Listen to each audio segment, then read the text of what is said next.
மெய்வெளியின் செய்திகள் ஆதரவு வழங்குவோர் Satcon Holidays.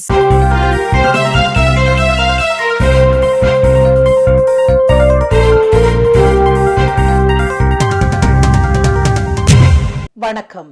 மெய்வெளியின் செய்திகள் வாசித்தளிப்பவர் ரஜிதா சாம். முதலில் இலங்கை செய்திகள்.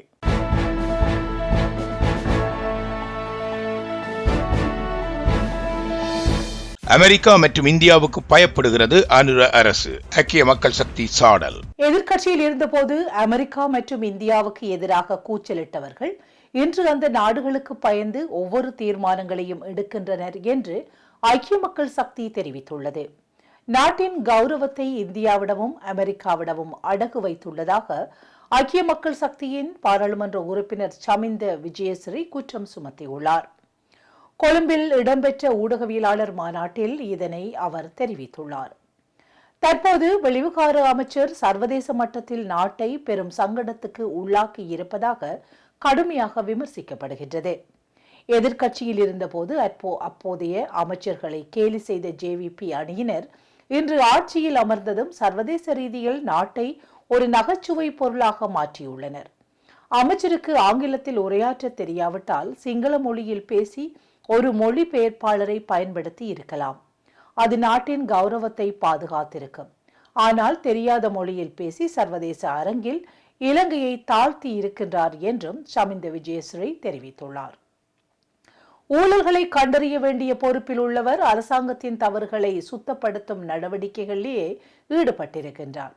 இந்த அரசாங்கத்தின் வெளியுறவு கொள்கை ஒரு நாடோடி கொள்கையை போன்றுள்ளது. எதிர்க்கட்சியில் இருந்தபோது அமெரிக்கா மற்றும் இந்தியாவுக்கு எதிராக கூச்சலிட்டவர்கள் இன்று அந்த நாடுகளுக்கு பயந்து ஒவ்வொரு தீர்மானங்களையும் எடுக்கின்றனர் என்றும் ஐக்கிய மக்கள் சக்தியின் நாடாளுமன்ற உறுப்பினர் சமிந்த விஜயஸ்ரீ மேலும் சுட்டிக்காட்டியுள்ளார். கொக்கு தொடுவாயில் தமிழர் காணிகளில் சிங்கள வர்த்தகரின் அத்துமீறிய உப்பளம் அமைக்கும் முயற்சி. துரைராசா ரவிகரன் கடிதம். கொக்கு தொடுவாயில் தமிழர் காணிகளில் சிங்கள வர்த்தகர்களின் அத்துமீறிய உப்பளம் அமைக்கும் முயற்சி மற்றும் சட்டவிரோதமான அத்துமீறல்களை உடனடியாக தடுக்குமாறு மகாவலி பணிப்பாளர் நாயகத்திற்கு இலங்கை தமிழரசு கட்சியின் நாடாளுமன்ற உறுப்பினர் துரைராசா ரவிகரன் கடிதம் ஒன்றை அனுப்பி வைத்துள்ளார். தமிழ் மக்களுக்கு சொந்தமான தனியார் காணிகளை இவ்வாறு பறித்தெடுக்க முயலும் நடவடிக்கைகள் அப்பகுதி மக்களிடையே மனவேதனையையும் அரசாங்கத்தின் மீது அரச நிர்வாகத்தின் மீதும் நம்பிக்கையின்மையும் ஏற்படுத்தி இருக்கின்றன என்று சுட்டிக்காட்டி ஜனாதிபதி, பிரதமர் மற்றும் காணி அமைச்சருக்கு குறித்த கடிதத்தை அனுப்பி வைத்துள்ளார். முல்லைத்தீவு கரை துறை பற்று பிரதேச செயலாளர் பிரிவுக்குட்பட்ட கொக்கு தொடுவாய் மத்திய கிராம அலுவலர் பிரிவில் குஞ்சு கால்வழி பகுதியில் உள்ள தமிழ் மக்களின் பூர்வீக தனியார் காணிகளை மகாவலி அதிகார சபை தென்மகுதியைச் சேர்ந்த சிங்கள வர்த்தகர்களுக்கு சட்டவிரோதமாக குத்தகைக்கு வழங்கியுள்ளது. இந்த நிலையில் மகாவலி அபிவிருத்தி சபையிடமிருந்து சட்டவிரோத குத்தகை அனுமதியை பெற்றுக்கொண்ட குறித்த பெரும்பான்மையின வர்த்தகர் தமிழ் மக்களின் தனியார் காணிகளில் அத்துமீறி நுழைந்து உப்பளம் அமைக்கும் முயற்சிகளை மேற்கொண்டுள்ளதால் இனமுறுகல் நிலை ஏற்பட்டுள்ளது. எனவே இந்த சட்டவிரோதமான அத்துமீறிய செயற்பாடுகளை உடனடியாக நிறுத்த தேவையான நடவடிக்கைகளை மேற்கொள்ள வேண்டும். தமிழ் மக்களுக்கு சொந்தமான தனியார் காணிகளை இவ்வாறு பறித்தெடுக்க முயலும் நடவடிக்கைகள் அப்பகுதி மக்களிடையே மனவேதனையையும் அரசாங்கத்தின் மீதும் அரச நிர்வாகத்தின் மீதும் நம்பிக்கையின்மையும் ஏற்படுத்துகின்றன. எனவே சட்டத்துக்கு புறம்பாக மேற்கொள்ளப்படும் இந்த அத்துமுறைய செயற்பாடுகளை உடனடியாக நிறுத்த தேவையான நடவடிக்கைகளை மேற்கொள்ளுமாறு அன்புடன் கேட்டுக்கொள்கின்றேன் என குறித்த கடிதத்தில் குறிப்பிடப்பட்டுள்ளது. குறித்த கடிதம் ஜனாதிபதி அன்றகுமார திசநாயக்க, பிரதமர் ஹரணி அமரசூரிய மற்றும் விவசாயம், கால்நடை, காணி மற்றும் நீர்ப்பாசன அமைச்சர் KD லால்காந்த, முல்லைத்தீவு மாவட்ட அபிவிருத்தி ஒருங்கிணைப்பு குழு தலைவர் உபாலி சமரசிங்க, வடக்கு மாகாண ஆளுநர், முல்லைத்தீவு மாவட்ட செயலாளர், கரைத்துறை பற்றி பிரதேச செயலாளர் ஆகியோருக்கும் பிரதியிடப்பட்டுள்ளமை இங்கு குறிப்பிடத்தக்கது. ராணுவத்திடம் கையளித்த தமது உறவுகள் எங்கே? சர்வதேச நீதி விசாரணை கோரி போராட்டம். ராணுவத்திடம் கையளித்த தமது உறவுகள் எங்கே? இவர்களுக்கு என்ன நடந்தது? இந்த விவகாரத்துக்கு சர்வதேச நீதி விசாரணையை வேண்டும் என கோரி வலிந்து காணாமல் ஆக்கப்பட்டோரின் உறவுகளின் சங்கத்தினரால் இறுதி யுத்தத்தின் சாட்சியாக காணப்படும் வட்டுவாகல் பாலத்தில் நேற்று ஞாயிற்றுக்கிழமை கவனஈர்ப்பு போராட்டம் ஒன்று முன்னெடுக்கப்பட்டது. முல்லைத்தீவு மாவட்டத்தில் வலிந்து காணாமல் ஆக்கப்பட்டவர்களின் உறவினர்கள் முல்லைத்தீவு மாவட்ட செயலகம் முன்பாக ஆரம்பித்த தொடர் கவனஈர்ப்பு போராட்டமானது இன்று 9 ஆண்டுகளாக கடந்துள்ள நிலையில் சர்வதேச மகளிர் தினமான நேற்று மகளிர் தினம் தமக்கு துக்க தினம் என தெரிவித்து தமக்கு சர்வதேச விசாரணையே தீர்வு என குறித்த போராட்டத்தை முன்னெடுத்தனர். போராட்டத்தில் ஈடுபட்டவர்கள் தமது உறவுகளை இராணுவத்திடம் ஒப்படைத்ததுடன் தமது உறவுகளுக்கு என்ன நடந்தது என இதுவரை இலங்கை அரசாங்கத்தால் எந்த தகவலும் வெளியிடவில்லை எனவும், இனப்படுகொலைகளையான சர்வதேச குற்றவியல் நீதிமன்றத்தில் பாரப்படுத்தி இராணுவத்தினரிடம் ஒப்படைத்த எமது பிள்ளைகள் எங்கே, வட்டுக்கோட்டை தீர்மானம், வழிகாட்டி, சுயநிர்ணயம், எங்கள் உரிமை, சர்வதேசமே பதில் சொல் என பல்வேறு கோஷங்களை தாங்கிய பதாதைகளுடன் போராட்டத்தை முன்னெடுத்தனர். எங்கே உறவுகள் எங்கே, பழைய சட்டமும் வேண்டாம், புதிய சட்டமும் வேண்டாம், அழிக்காதே தமிழரின் இன அழிப்பின் அடையாளமான வட்டுவாகல் பாலத்தை அழிக்காதே, வேண்டும் சர்வதேச விசாரணை வேண்டும் உள்ளிட்ட பல்வேறு கோஷங்களுடன் வட்டுவாகல் பாலத்தடியில் ஆரம்பித்த கவனஈர்ப்பு போராட்டம் செல்வபுரத்தில் இராணுவத்திடம் உறவுகளை கையளித்த இடம் வரை சென்று நிறைவடைந்தது. போராட்டத்தில் முல்லைத்தீவு, யாழ்ப்பாணம், கிளிநொச்சி, வவுனியா, மன்னார் மாவட்டங்களைச் சேர்ந்த காணாமலாக்கப்பட்டவர்களின் உறவுகள், நாடாளுமன்ற உறுப்பினர் ரவிகரன், முன்னாள் யாழ் மாநகர மேயர் மணிவண்ணன், பிரதேச சபை உறுப்பினர்கள் மற்றும் பொதுமக்கள் என பலரும் கலந்து கொண்டதுடன் போராட்டத்தின் இறுதியில் கோரிக்கைகள் உள்ளடங்கிய மகஜர் வாசிக்கப்பட்டு ஐக்கிய நாடுகள் சபையின் ஆணையாளருக்கு அனுப்பி வைக்கப்பட்டுள்ளமை இங்கு குறிப்பிடத்தக்கது. தற்போதைய அரசு ஓர் ஊமையைப் போல் மௌனம் காப்பதாக ஜனாதிபதி ரணில் விக்ரமசிங்கே எச்சரிக்கை. சர்வதேச விவகாரங்களில் தற்போதைய அரசு ஒரு ஊமையைப் போல மௌனம் காப்பதாக ஜேவிபி கடந்த காலங்களில் ஏற்படுத்திய முட்டுக்கட்டைகளே இன்றைய எரிசக்தி நெருக்கடிகளுக்கு முக்கிய காரணம் என்றும் முன்னாள் ஜனாதிபதி ரணில் விக்ரமசிங்கே தெரிவித்துள்ளார். எண்ணெய் சேமிப்பு முறைகள் என்பது காலங்காலமாக பயன்பாட்டில் உள்ளவை. முதலில் அமெரிக்க நிறுவனங்களுடனும் பின்னர் எண்ணெய் கூட்டுத்தாபனத்துடனும் நாம் இவற்றை முன்னெடுத்து வந்தோம். 2003 ஆண்டில் திருகோணமலை எண்ணெய் தாங்கிகளை இந்தியாவிடம் ஒப்படைக்க நான் முயற்சி செய்தேன். அன்றே அந்த திட்டம் நிறைவேறியிருந்தால் இலங்கைக்கு இன்று இவ்வளவு பெரிய நெருக்கடி வந்திருக்காது. எண்ணெய் தாராளமாக கிடைத்திருக்கும். ஆனால் அதனை எதிர்த்தது யார்? ஜேவிபி தான். அதனை எம்மால் மறக்க முடியாது என்றும் சாடினார்.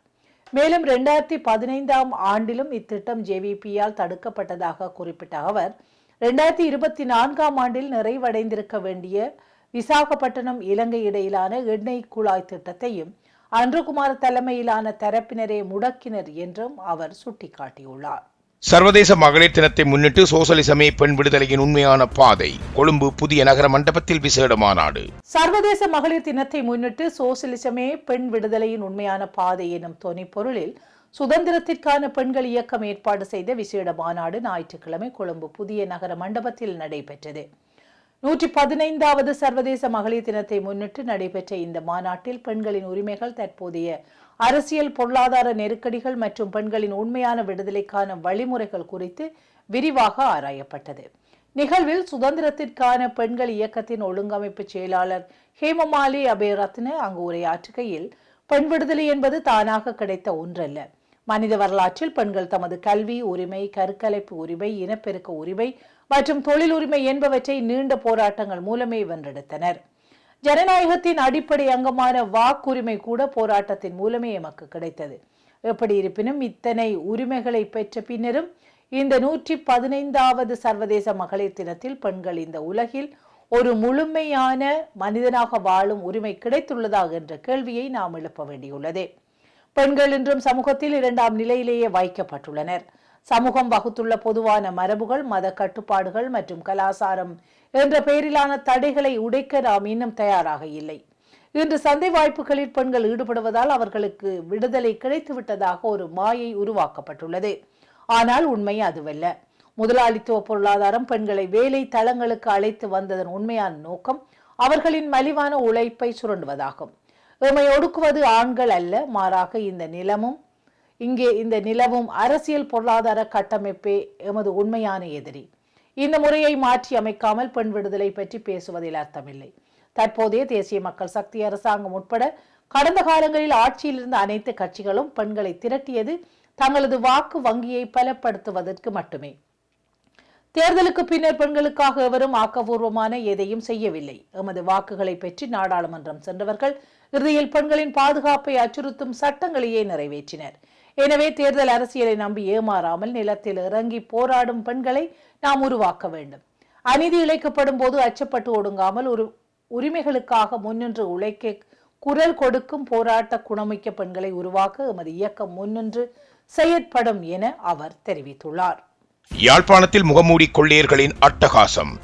யாழ்ப்பாணத்தில் முகமூடி கொள்ளையர்களினால் வீடு புகுந்து ஒரு தொகை நகை கொள்ளையிடப்பட்டுள்ளதுடன் வீட்டு உரிமையாளர் மீது மூர்க்கத்தனமாக தாக்குதல் மேற்கொண்டுவிட்டு கொள்ளையர்கள் தப்பிச் சென்றுள்ளனர்.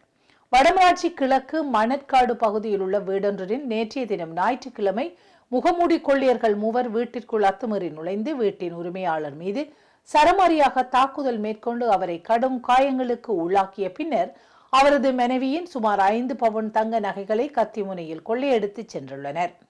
சம்பவத்தில் காயமடைந்த வீட்டு உரிமையாளர் வைத்தியசாலையில் அனுமதிக்கப்பட்டுள்ளார். அதேவேளை வீட்டு உரிமையாளர் மீது கொள்ளையர்கள் தாக்குதல் மேற்கொண்ட வேளை வீட்டின் உரிமையாளரும் கொள்ளையர்களை திருப்பி தாக்கியதில் கொள்ளையர் ஒருவன் காயங்களுக்கு உள்ளானதாகவும் தெரிவிக்கப்படுகின்றது. அதுடன் வீட்டின் வெளியே பொருத்தப்பட்டிருந்த கண்காணிப்பு கேமராக்களில் கொள்ளையர்கள் வீட்டிற்குள் அத்துமீறி நுழையும் காட்சிகள் பதிவாகியுள்ளன. இதன் அடிப்படையில் போலீசார் விசாரணைகளை முன்னெடுத்துள்ளனர். சம்பவம் தொடர்பில் பரதங்கனி போலீசாருக்கும் போலீஸ் அவசர சேவை பிரிவினருக்கும் அறிவித்த போதிலும் போலீசார் சுமார் 8 மணி நேரத்திற்கு தாமதத்திற்கு பின்னரே சம்பவ இடத்திற்கு வந்து விசாரணைகளை முன்னெடுத்துள்ளதாக குற்றம் சாட்டப்படுகின்றது. செய்திகளில் இனி வருவன இந்திய செய்திகள். Discover the magic of Sri Lanka with Satkin Holidays.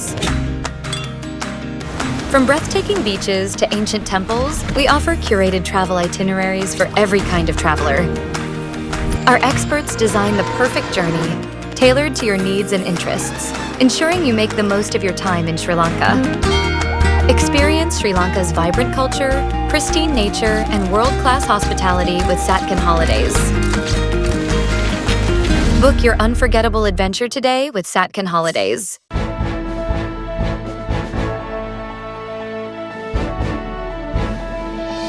Gummidipoondi இலங்கை தமிழர் மறுவாழ்வு முகாம் தலைவர் கொலை, 2 பெண்கள் உட்பட 6 பேர் கைது. கும்மிடிப்பூண்டி இலங்கை தமிழர் மறுவாழ்வு முகாம் தலைவரை கொலை செய்த இலங்கை தமிழர்களான 2 பெண்கள் உட்பட 6 பேர் கும்மிடிப்பூண்டி போலீசார் கைது செய்திருக்கின்றனர். கைதானோரை வேறு முகாமிற்கு மாற்ற கோரி அப்பகுதி மக்கள் மறியலில் ஈடுபட்டதால் சென்னை கோல்கட்டா தேசிய நெடுஞ்சாலையில் போக்குவரத்து முடங்கியது. கைதானவர்களை சிறப்பு முகாமுக்கு மாற்றுவதற்காக எழுத்துப்பூர்வமாக உறுதியளித்தால்தான் சிவகுமாரின் உடலை பெற்றுக்கொள்வோம் என திட்டவட்டமாக தெரிவித்துள்ளனர். 10 ஆண்டுகளுக்கு முன் சிவகுமாரும் சுவேந்திரன் குடும்பத்தினருக்கும் அருகருகே முகாமில் வசித்து வந்தனர். வீட்டை சுற்றி வேலி அமைப்பதில் அவர்களுக்குள் அடிக்கடி தகராறு ஏற்பட்டு அடிதடியில் முடிவடைந்தது. இதனால் சிவகுமார் குடும்பத்தினர் முகாமிற்குள் வேறு இடத்திற்கு மாறினர். இந்த நிலையில் சிவகுமார் தலைவரான பின் நடந்து கொண்ட விதம் சுவேந்திரன் குடும்பத்தினருக்கு எரிச்சலை ஏற்படுத்தியுள்ளதாக தெரிவிக்கப்படுகின்றது. நேற்று முன்தினம் இரவு சுவேந்திரன் வீட்டு வழியாக வேறு ஒரு பிரச்சினைக்காக சிவகுமார் 3 முறை சென்று வந்துள்ளார். அப்போது சுவேந்திரனின் அண்ணன் மகேந்திரனுக்கும் சிவகுமாருக்கும் வாய் தகராறு ஏற்பட்டுள்ளது. ஆத்திரம் அடைந்த சுவேந்திரன் தனது இரும்பு ரொட்டால் சிவகுமாரின் தலையில் தாக்கியுள்ளார். தடுமாறி விழுந்த சிவகுமாரை சுவேந்திரன் மற்றும் சுவேந்திரன் குடும்பத்தினர் உருட்டுக்கட்டையால் தாக்கி கொலை செய்துள்ளனர் என போலீஸ் விசாரணையில் தெரிவிக்கப்படுகின்றது. சிவகுமாரின் உடலை பெற மறுப்பதால் அவரது குடும்பத்தாரை சமாதானம் செய்யும் முயற்சியில் போலீசார் ஈடுபட்டு வருவதாகவும் முகாமில் அசம்பாவிதம் ஏதும் ஏற்படாமல் இருக்க காஞ்சி, செங்கல்பட்டு, திருவள்ளூர் மாவட்டங்களைச் சேர்ந்த 200க்கும் மேற்பட்ட போலீசார் பாதுகாப்பு பணியில் ஈடுபடுத்தப்பட்டுள்ளமையும் இங்கு குறிப்பிடத்தக்கது. தமிழக வெற்றி கழகத்தின் பெண் நிர்வாகியான ரஞ்சனா தலைவர் விஜய்க்கு விடுத்துள்ள நேரடி எச்சரிக்கை. தமிழக வெற்றி கழகத்தின் பெண் நிர்வாகியான ரஞ்சனா அக்கட்சியின் தலைவர் விஜய்க்கு விடுத்துள்ள நேரடி எச்சரிக்கை அரசியல் களத்தில் பெரும் பரபரப்பை ஏற்படுத்தியுள்ளது. அரசியல் மேடைகளில் ஓம் சக்தி பராசக்தி என்று அடுக்குமொழியில் உணர்ச்சி வசப்பட பேசுவது மட்டும் ஒரு தலைவருக்கு அழகல்ல என்று அவர் விமர்சித்துள்ளார். தலைவர் எதை செய்தாலும் அது சரிதான் என்று கண்ணை மூடிக்கொண்டு ஆதரித்த ரசிகர்கள் தற்போது விஜயின் செயற்பாடுகளால் மிகுந்த ஏமாற்றத்தில் இருக்கிறார்கள் என்று அவர் வேதனையுடன் தெரிவித்துள்ளார். குறிப்பாக மக்கள் தலைவருக்கு தனிமனித ஒழுக்கம் என்பது மிக முக்கியமானது என்றும் அதில் விஜய் அவர்கள் உடனடியாக கவனம் செலுத்தி தன்னை சரி செய்து கொள்ள வேண்டும் என்றும் ரஞ்சனா வலியுறுத்தியுள்ளார். குடும்ப மாண்பையும் தனிமனித ஒழுக்கத்தையும் கடைபிடிக்க தவறினால் வரும் தேர்தலில் தமிழக மக்கள் விஜய்க்கு உரிய பாடத்தை புகட்டுவார்கள் என்று அவர் பகிரங்கமாக எச்சரித்துள்ளார். கட்சியின் உள் விவகாரங்கள் மற்றும் தலைவரின் தனிப்பட்ட வாழ்க்கை குறித்து ஒரு பெண் நிர்வாகியை இப்படி துணிச்சலாக பேசியிருப்பது தமிழக வெற்றி கழக வட்டாரத்தில் அதிர்வலைகளை உருவாக்கியுள்ளது. செய்திகளில் தொடர்வன உலக செய்திகள்.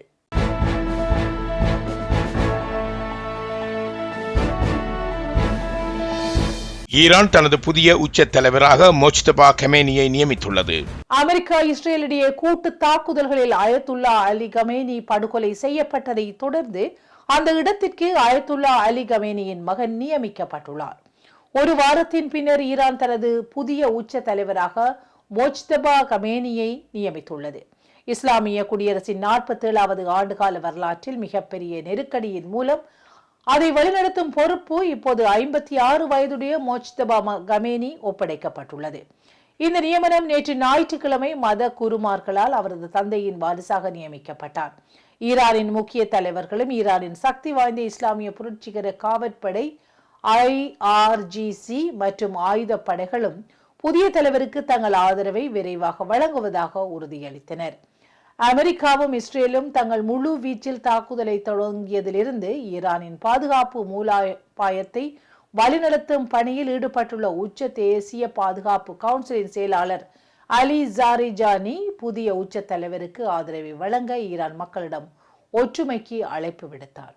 ஈரான் நாடாளுமன்ற சபாநாயகர் முகமது பஹார் கலிஃபாப் இந்த தேர்வை வரவேற்று புதிய உச்ச தலைவரை பின்பற்றுவது மதம் மற்றும் தேசிய கடமை என்று கூறினார்.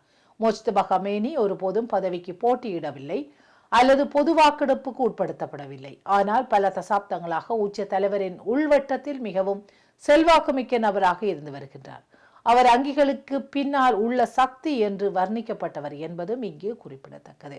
2 மாடிகளில் 120க்கும் மேற்பட்ட வியாபார நிறுவனங்கள், 3000க்கும் மேற்பட்ட மக்கள் களை கட்டிய லண்டன் தமிழர் சந்தை 2026. லண்டனில் கடந்த சனி ஞாயிறு தினங்களில் லண்டன் தமிழர் சந்தை கூடியது. 12 வருடங்களாக நடைபெற்று வரும் லண்டன் தமிழ் சந்தை இவ்வருடம் பெரும் எழுச்சியை கண்டிருந்தது.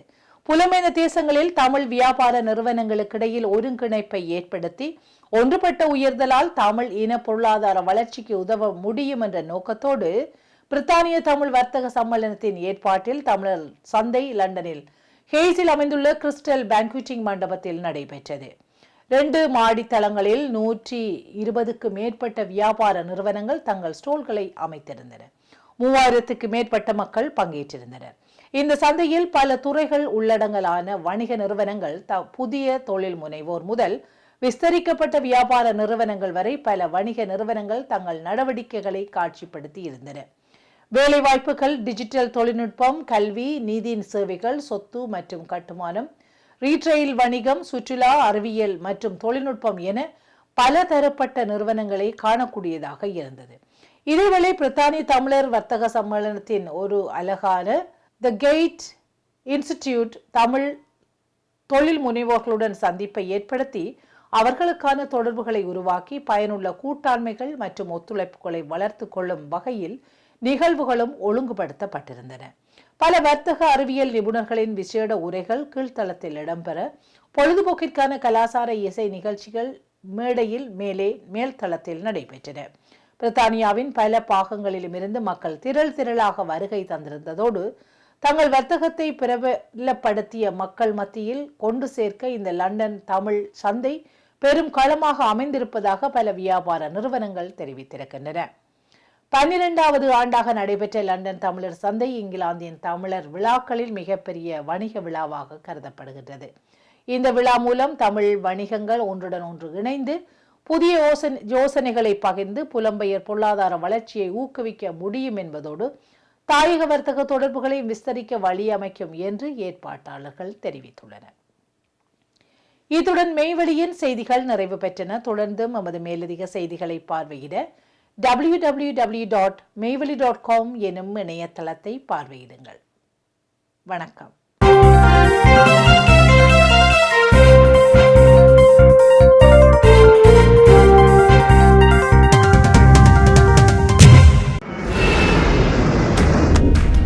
Discover the magic of Sri Lanka with Satkin Holidays. From breathtaking beaches to ancient temples, we offer curated travel itineraries for every kind of traveler. Our experts design the perfect journey, tailored to your needs and interests, ensuring you make the most of your time in Sri Lanka. Experience Sri Lanka's vibrant culture, pristine nature, and world-class hospitality with Satcon Holidays. Book your unforgettable adventure today with Satcon Holidays.